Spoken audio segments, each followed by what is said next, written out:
Assalamualaikum warahmatullahi wabarakatuh. Nama saya Hutmi Amifia Ilma dari kelas 11 IPS 1. Saya ingin mempresentasikan hasil kerja saya.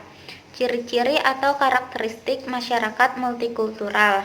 Yang pertama, terjadinya segmentasi atau pembagian ke dalam kelompok-kelompok yang seringkali memiliki subkebudayaan yang berbeda satu dengan yang lain. Maksudnya adalah keberagaman yang terdapat dalam masyarakat multikultural dapat membuat masyarakat membentuk kelompok-kelompok kecil berdasarkan persamaan identitas seperti persamaan suku, ras, ataupun agama sehingga menghasilkan subkebudayaan yang berbeda satu dengan yang lainnya. Contohnya, misalnya di Pulau Kalimantan terdapat suku Dayak, Kutai, dan Banjar, yang mana suku-suku tersebut hidup berdampingan dengan memiliki kebudayaan-kebudayaan yang berbeda.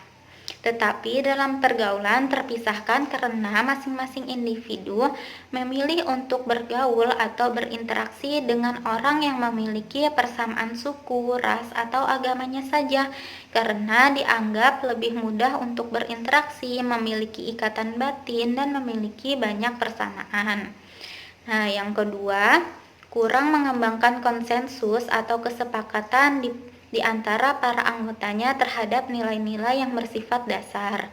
Maksudnya adalah masyarakat dengan berbagai macam suku, ras, etnis, dan agama menyebabkan adanya perbedaan persepsi, pengalaman, kebiasaan, prinsip, ataupun pengetahuan yang dapat menyebabkan sulitnya mendapat kesepakatan terhadap nilai-nilai ataupun norma-norma yang dijadikan sebagai pedoman mereka.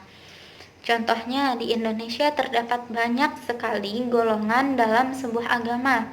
Misalnya dalam sebuah agama Islam, ada yang memposisikan sebagai NU, Muhammadiyah, dan Ahmadiyah. Sayangnya ada beberapa golongan yang dianggap menyimpang, yang kemudian diremehkan atau dianggap lebih rendah oleh kelompok yang lebih dominan. Konflik yang nampak terlihat dari golongan Ahmadiyah yang berada di kota Lombok, yang mengalami banyak sekali tekanan dari kelompok mayoritas di wilayahnya. Mereka dianggap menyimpang, kemudian diusir, dan juga rumah ibadah mereka dibakar. Kemudian ada lagi kelompok Syiah yang juga ditekan di Indonesia. Kelompok ini dianggap sesat dan harus diwaspadai. Kemudian masyarakat yang lebih dominan melakukan kekerasan kepada orang-orang Syiah.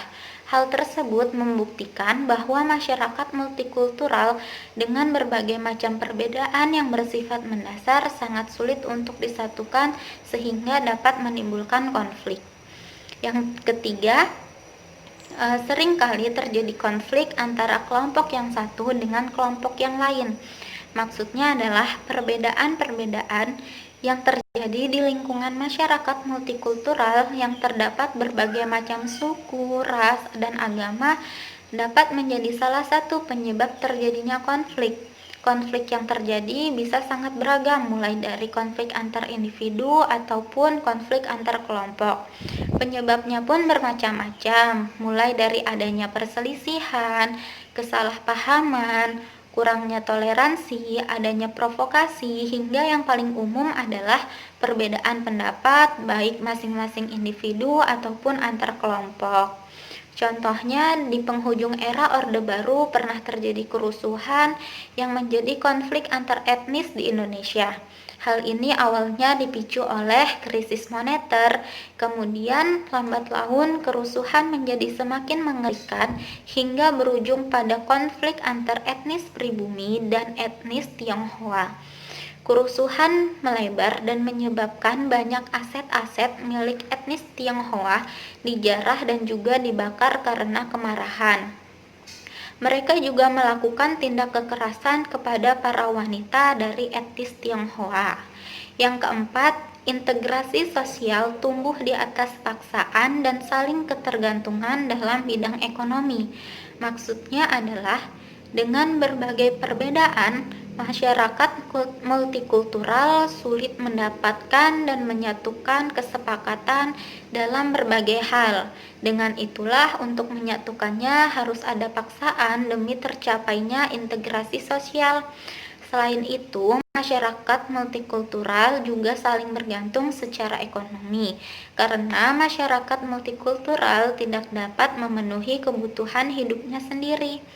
Contohnya, masyarakat multikultural dapat dilihat pada masyarakat di perkotaan yang hidup berdampingan dengan banyak perbedaan-perbedaan yang ada seperti perbedaan suku, ras, dan agama yang mana mereka diatur oleh peraturan pemerintah ataupun peraturan perundang-undangan yang harus mereka taati.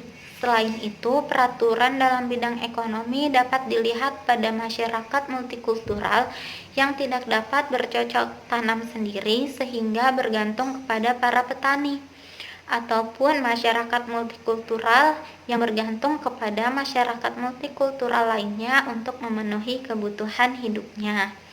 Nah, itu adalah ciri-ciri dari masyarakat multikultural.